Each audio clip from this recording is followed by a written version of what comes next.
Right. Bryden here, June 29th, 2018.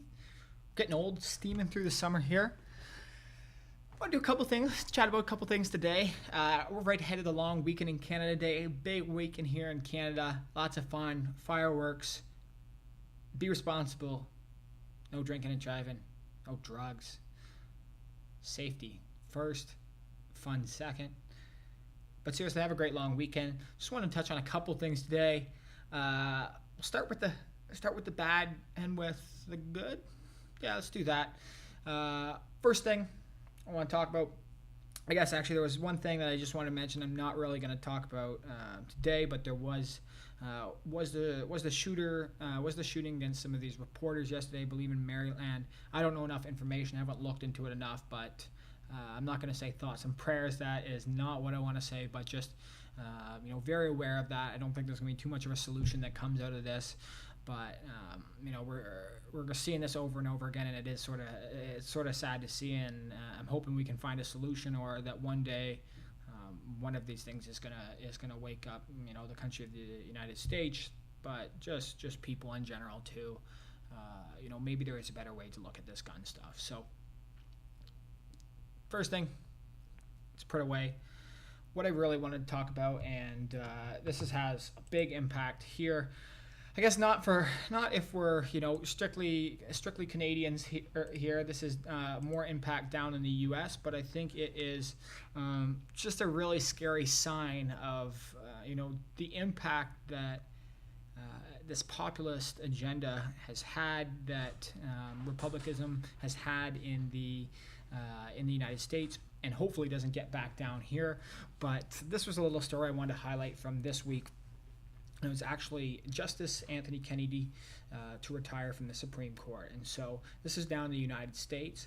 This is a Supreme Court judge who is getting older, around 80 years old, conservative side, and he's had a big impact on some pretty substantial decisions throughout the years. And so he's been around for quite a while.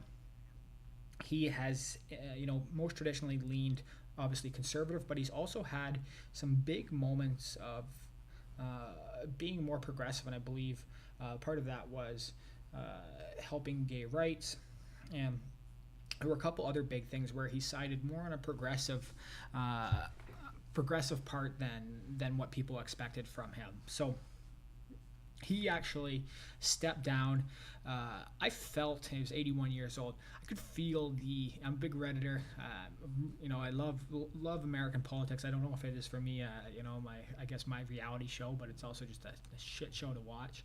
And so I really do follow this stuff. A big piece of that is following politics through Reddit online, and you could feel the anxiety and the sort of chaos that this brought about. This was definitely one of those things where, the question has always been like, oh, okay, Donald Trump isn't going to impact us that much. Yeah, he's an idiot. He's making some bad decisions, but on a whole, we think we can get through this pretty unscathed. But what we look at and what we've seen with something like this here, and Justice Anthony Kennedy stepping down, is that there's actually the opportunity for the Republican Party, who in many ways has abandoned even the core values of the Republican Party, and now is obviously being called sort of the Trumpian Party, now able to select a judge that they want, effectively put them at Supreme Court, the highest level in the United States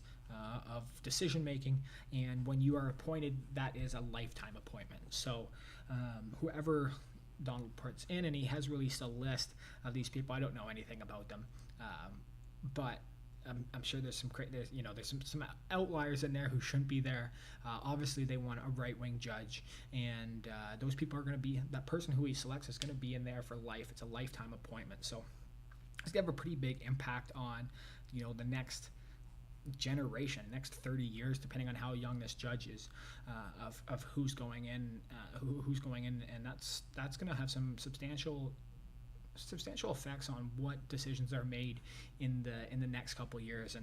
And between Kennedy and then Gorsuch, which if you don't know the background and even why I'm talking about this as a Canadian, what was one of the craziest things that I saw from this whole Republican Party coming into power was in the last year of Obama's presidency, they actually had the opportunity to pick a judge and put him into the Supreme Court, and they didn't get to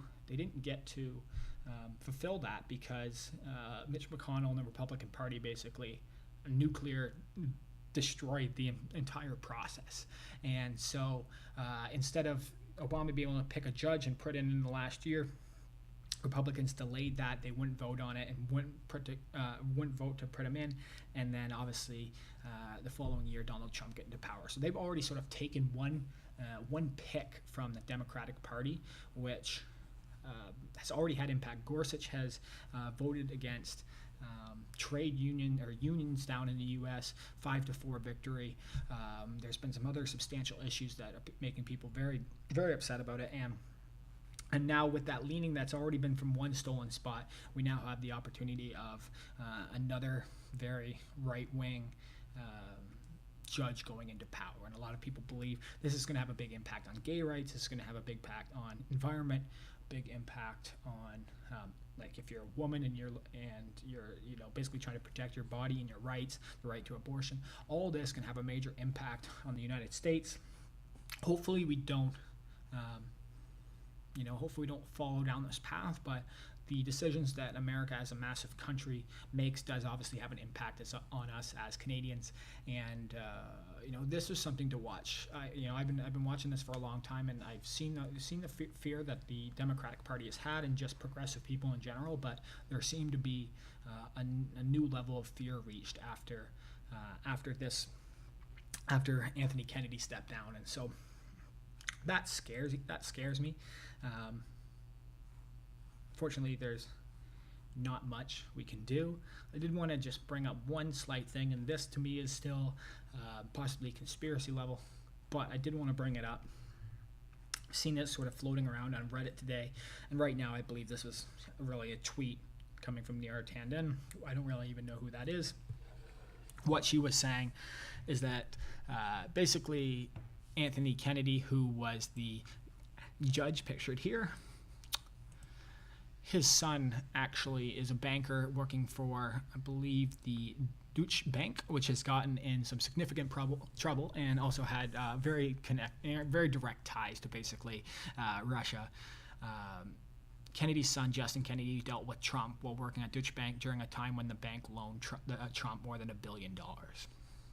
So I don't know what this really means, if anything is going to come out of this, but it was really interesting to hear that Kennedy had, I believe, planned to return. He had hired the staff for the next year, and he took a pretty abrupt exit over all this stuff. So I'm not exactly sure what that all means.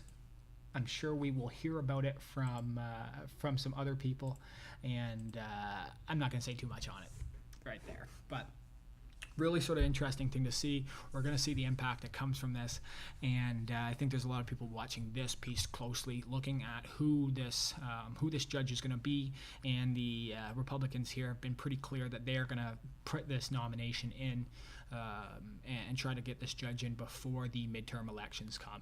And for a lot of people, this is quite a bit of hypocrisy. The Republicans said that it was up to the people to decide for this judge that they took from Obama. And so, their reasoning behind that was that people should have a choice on this. We let that happen. People, slightly chose the Republicans. The Republicans won.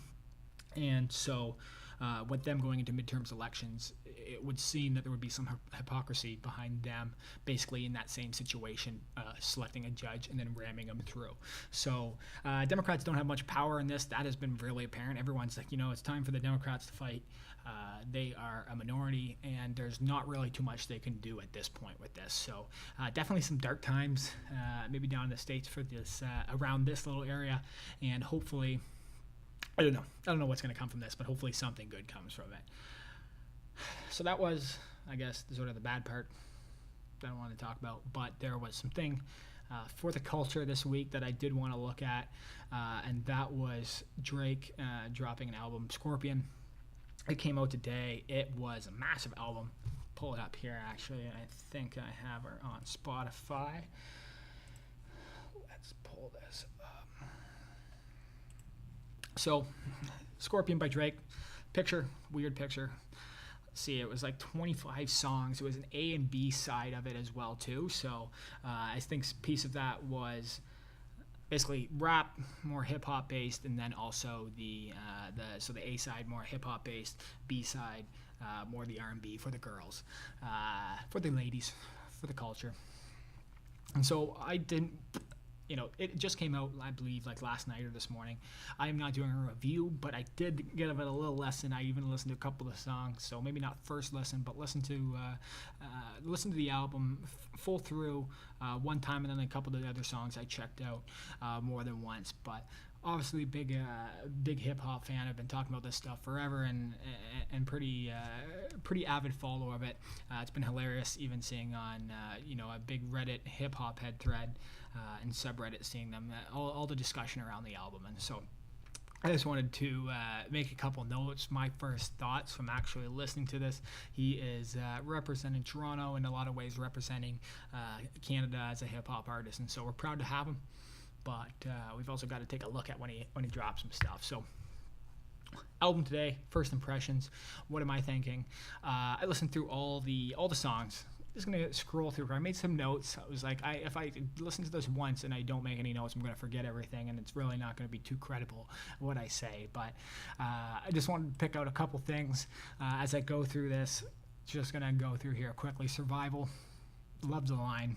Says it early in the song. My Mount Rushmore is me with 4 different expressions. It's classic Drizzy line. And there's a lot of classic Drake on here. What I think was really funny, not funny, but the lead up to this album, I think was more chaotic than I think Drizzy hoped, than he's sort of dealt with in the past. Drake has made it to a massive level of success and mainstream success without too much, damaging his armor. And leading up to this album, Drake got in a beef. Beef was started, or I guess it was brought about. It's been going on for quite a while, but put into more of the public eye with a couple songs, Drake and Pusha T. And so a lot of people, when they heard the rebuttal from Drake after a couple lines from Pusha, were pretty basically happy. Drake won this beef. It was over. Pusha T, though, came back. He had some dirt on Drizzy that I don't think Drizzy was too happy about, including him having a child, believe with a porn star, and had been sort of hiding him from the world. All this was released on a track by Pusha T. Some said he went too far. He was like making fun of, I think, Noah Shabib for basically on his way to dying, and just almost too ruthless, even for a beef in a lot of ways, especially in the the time and age that we're in. We're not in the 90s anymore, where the beefs were a little bit more serious, and most of the stuff that's gone on has been pretty docile compared to what we used to see. So people thought it got a little bit too heated. I believe Jay Prince had to come in and settle the whole thing down. But that was really interesting to see as the lead up to Drake's album, which is supposed to be a big album for him. He really did take a couple blows. I would say the only other real big public blow he's ever taken was, well, I guess Jimmy from Degrassi. That's a big, the big meme that he gets, but also maybe a little bit of trouble pursuing Rihanna and that relationship there. But besides that, he's been pretty invincible in terms of really not taking too much heat and criticism online, and most people just admire him as an artist and respect what he's doing. And so I think in this album he's delivered a lot of that definition of who he is and that character. That survival song, good start, simple flow, rhymes, big classic intro with a lot of self-awareness and some meta stuff. As we move through the album, you go through Nonstop, and I wish I could play clips of this. I probably could, but I don't know if I'll get in trouble. I don't really know. I'm not going to do it anyways. It'll take too long. But Nonstop, if you're listening to the album or you're going to check it out, just to give you a little bit of context and insights on some of the songs, and at least what I thought anyway. So Nonstop, ad-libs were hilarious. Big line on that song that I think we're going to hear on a lot of Instagram posts. This is a rolly, not a stopwatch. Shit don't ever stop. And I butchered that line, but that's how it goes. In the chorus, it's heavy. It's not. I guess that drops in the chorus. Good beat. A lot of generic lines. I've seen that through a lot of the album. 25 songs, man. There's, it's when you have that many, how many songs, and even when you're at the level of Drake, it does sound like some filler. And I think, compared to what we've seen recently with obviously these short 7-album songs, you can definitely feel the gap in the contrast between just the bulk of songs on it. I find as I was listening to this, and it's quite long, you really do sort of get lost throughout the album, whereas one of those tight, cohesive 7-song albums or a shorter album does seem a little bit more tight and professional. So as we move through here, Elevate, classic pop, Drizzy, hip-hop singing. There's no way this is real, it can't be. I do love that part of Drizzy, like sort of reflecting and thinking back of how he made it here, how did he get so successful, and really just sort of surprised and amazed at that success. So that was a really cool moment of Drake sort of breaking down that armor, breaking down that barrier, and trying to basically connect as a real person there. Obviously, Emotionless, great sample. Drake sounds a little angry, but also happy and amazed at the way his life turned out. Someone underage who were probably just alone and afraid, like talking about these kids who are roasting him in comments and stuff, and they're just saying stuff because they're like lonely themselves. So some pretty hilarious lines in that, even if it's supposed to be sort of introspective and nice. God's Plan, we already saw. It's a tune, great video, classic. I'm Upset, Degrassi. All that needs to be said, that was a video. Something weird about the production on that song, but it does seem, it's just a banger, and I know a lot of people like it. 8 out of 10. Crazy to hear Drizzy come in a cappella. Great beat drop, great flow, and I just found that was one of my favorite songs in the album in terms of on the more banger side and on a little bit more quicker pace. I really did like that album. Ends out with, I believe, his mom on the phone, the classic phone call hip hop skit, which is always great to see. Mob Ties, really simple flow. First time I listened to the song, I didn't like it that much. Second time I got in here a little bit. I think that's something to be aware of when we look at these albums and look at these songs. Like when Drizzy or anyone drops really in the music, like Reddit, all array, like people are basically already saying this is a classic, this is not a classic. We don't know. I have no idea. You need to listen to a song more than once before you can really make up a decision. Usually what I find with Drizzy is that you can give the song one listen and you can already pick out some lines that are already stuck in your head and that catchy and that you just know. He does that on the album, quite a bit. He's had some success, but I thought this was actually the album where I didn't hear as many like lines right away that I'm like, oh, this is what everyone's going to be saying, / this is what I remember automatically. I remember that line from the very first listen. So I didn't think there was as much of that, but at the same in the same place, I guess you need to listen to those songs a couple times, and I think, just from a perspective of listening to music, we're humans, we want to identify patterns, and especially with hip-hop, especially music in general, the first time we listen to it, we have that, that pattern, 16 bars, chorus, 16 bars, chorus, 16 bars, but we don't necessarily know the lines, we don't know the rhyme scheme, we don't know the flow, and so it takes a little bit for us to identify those patterns, and we enjoy songs much more after the third, fourth, fifth listen than we do on that first listen. So Mob Ties, didn't like it the first time, enjoying it a little bit more. Definitely sounds really sort of simple flow, Young Thug, Migos, and it's got some dope auto-tune ad-libs on there, so love that. Moving through, Can't Take a Joke. Didn't like that song, really. I thought that was the weakest song possibly on the album, and definitely throughout that track list yet. Next song, Sandra's Rose. Ooh, that's a good one. That's a beat, great sample on it. Unreal line, my mother had a flower shop, but I was Sandra's Rose. And another line of that too, won a classic. I just dropped 10 of these. So this was definitely, I thought, the best song on the album in terms of that track list so far. And and I think probably after listening to the whole album, I don't want to spoil it, but probably my favorite song off that album. Talk Up, Jay-Z feature. And I'll scroll through here. Where are we? Talk Up. I thought the song was sort of weak. I seen it online on Reddit and other stuff. People were pumped about this song. I was okay with it. I thought Jay-Z was sounded real sleepy and weak on the track, and I really thought, when you put those two stacked up, I get people are gonna buzz because of the hype of it, but definitely wasn't that impressed on that song compared to some of the other ones he's had in the past. And I'm trying to think if it was Tuscan Leather. I'm trying to think that other big song that he had with Jay-Z. That was just a much bigger song in terms of delivery, I think, than this one. Is There More? Very Drake beat, distorted high patch sample, and I think from listening to it, there was some diverse production. Obviously the mixing, the mastering is incredible on the album, and there was some diversity in the beats. It's nice to hear Drizzy back on some like soul samples and more like Nice for What, but then also have that more, that Tuscan Leather flow, that Do Not Disturb with the distorted high pitched sample.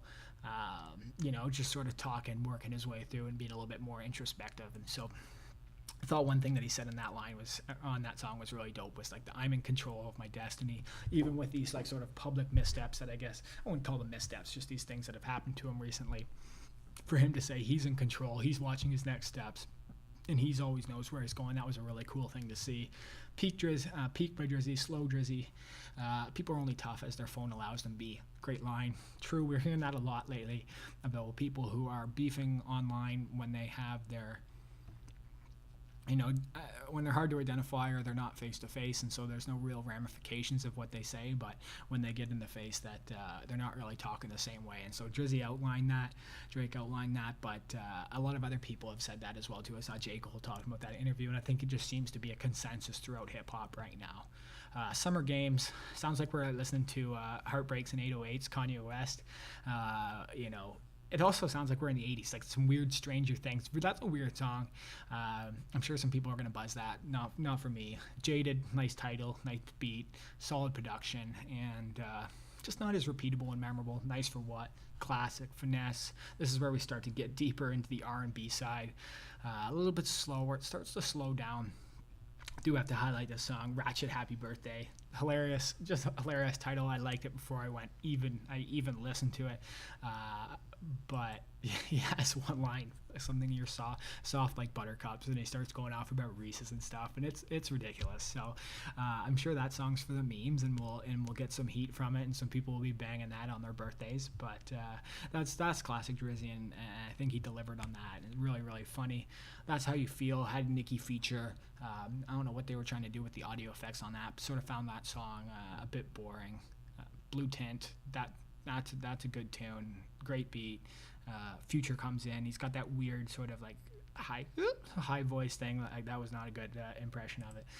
From King's Dead with J-Rock and Kendrick, which is hilarious, that voice that he makes. But that was a banger, and anytime you have Future and Drizzy together, everyone's happy. In My Feelings, decent, pretty catchy, but it really felt at that point that was sort of getting drowned out by the rest of the album, and I didn't know how far along I was through that track A, through that track B, and I felt like a lot of the stuff sort of blended through at the point, and that's when I think you get into the, that 25 album or 25 song track list. That's where it gets too long, and there is that little bit too much of a filler, and it just feels like a little bit too bulk, and you get lost compared to those shorter albums. Don't Matter to Me, Michael Jackson feature for going back to the Dead and Buried, and bringing a Michael Jackson sample / feature, and probably pretty expensive. I thought the song was pretty boring. I thought it was actually Weeknd at first, which was like, oh, it's the Weeknd on a tune, and it was Michael Jackson, so it was cool. I mean, not cool, it was just like, oh, I really did think that was the Weeknd, and then I looked and it's Michael Jackson.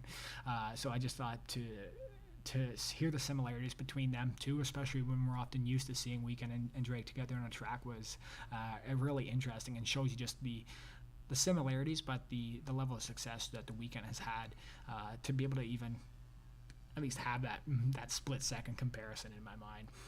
After Dark, smooth, nice Drake flow, one of the better songs on the B side. Final Fantasy. Drake wants no makeup. I'm looking at the notes that I wrote about this. Drake wants no makeup. He's a feminist. I guess that's what he says in the song. This is definitely one of the songs for the girls. Nasty. He wants it nasty. That's what Drake's saying. And definitely a smooth, nice, cool song there. Last song here, March 14th. So this is where he sort of goes all out on what's happening in his life. It's the last song to wrap up the album, and I really do find like Drake has that formula of the big introspective opening, with some rap, and then mixes more into the R&B, the Jamaican kind of tunes, all that stuff, and then finishes out with a little bit more hip hop introspective ending as well too. He definitely did that same formula on here. Talks about his kid, says he wants to, hide him. I think that was actually another song, but basically hiding him from the world. He didn't want the world to see him because the world's a tough place. Only met this girl who he had the kid with a couple times. He's talking about his rough time with all this stuff. And he's hoping to be a better father, and I think that was a lot of the criticism that he got from Pusha T and just from people in general, is he grew up in sort of a tough family situation, and he's basically repeating that process, the same process that he had with his father. So pretty interesting ending to the album for me. I still thought that part was, had a nice choir in the background to sort of end out the album, and ended up on a nice note, but it still felt sort of anticlimactic, and for me, I guess the whole album in general, and I hope I never get to a spot where Drake just sees this and is upset. I don't think he will be, but it did feel a little bit underwhelming. There was a lot of filler. It was long. I think if you're a Drake fan, you're definitely going to have some of what you want. There's probably been things that you don't like about Drake that you're probably going to get as well too. But overall, I still enjoyed it. I had my favorite songs from it: Sandra's Rose, Blue Tint, and then 8 out of 10. And I put the worst songs down as Can't Take a Joke and Talk Up. And so that's my feeling so far. That's from my first impression. So again, please don't judge me too hard on this. I still got some listening to do. In the same vein, I guess, though, I also don't feel the need necessarily to go back and explore this as deeply. There's nothing pulling me back as much in the same way. I'm trying to think of Anderson .Paak, and I'm trying to go back to the most recent one, but like just an album that I listened to, I'm like, oh, I need to listen to this again. I think with this Drake album, I don't have that same pull. There's a couple songs that I'm obviously going to be adding to the playlist to bang around when I'm driving and stuff, but definitely maybe not enough to pull me back into listening to this album all the time and putting it into that rotation, that priority rotation that you have when you're listening to tunes. So I'm not going to give it a rating on the numeric scale, but definitely sort of a mid-range album for Drizzy, and I think he's always had a little bit of problems delivering on full albums. I think he said that himself. Obviously, he's got the single game on lock. He knows what he's doing with that. We've seen it Nice for What. Obviously God's Plan. We've seen the success of that. I think it's delivering on a project like this in a time where we don't necessarily respect and listen to full albums in the same way. And I also think there's another side of the strategy here of the more songs you put together. He's got 25 songs in this album, the more streams he's going to get. So he's getting the transaction. He's making money. The more songs you put on the Spotify, Apple, and iTunes, people are going to be buzzing through this and making him some money, compared to if he only had 7 songs, people don't have enough songs to go back to. That's not going to get the spins and the plays. It's not going to bring the same income into as an album that's 25 songs, and that even if not everyone likes every part, everyone will like a couple of songs on the album out of this big group they can pick from. They can play those, and Drizzy's going to have the money pouring in, and so I'm sure that's part of his plan. We'll see how it pans up, and I'm sure the reviews are going to start to come. Everyone always waits for, I think, what's his name, Anthony Fontano. He is sort of the rap connoisseur and how people rate and review albums, and so it's always sort of a joke online that we have to wait for him to leave his review before we have to know how we feel about the album. But I just did want to share that. Big hip hop fan myself, and this is obviously a big day again for the culture and for hip hop music. Probably the biggest artist in rap actually dropping an album in the first time in a long time. So I just wanted to touch on that. If you listen to the album, let me know what you think. What's the favorite tune? Shoot me a message and let me know, because I'm always down to talk hip hop, and especially when it's about Drake from the Six representing Canada and seeing the success that he's had. So it is again the June 29, 2018. The long weekend is here. I am tapped out mentally yesterday late afternoon. So I've made it here to the afternoon today. I'm getting out of here for a long weekend, going and hanging out down near the beach. I'm gonna have a great time down there. So I hope you are also having a good day today, and you're planning a nice long weekend here. I've continued. I think this is a month straight, done a video a week. This one's a long one, 30 minutes. I talked about Drizzy. I talked about some Supreme Court stuff too, but I'm out of here. Enjoy your weekend, and I look forward to being back next week and continuing building this habit. Appreciate it very much, guys.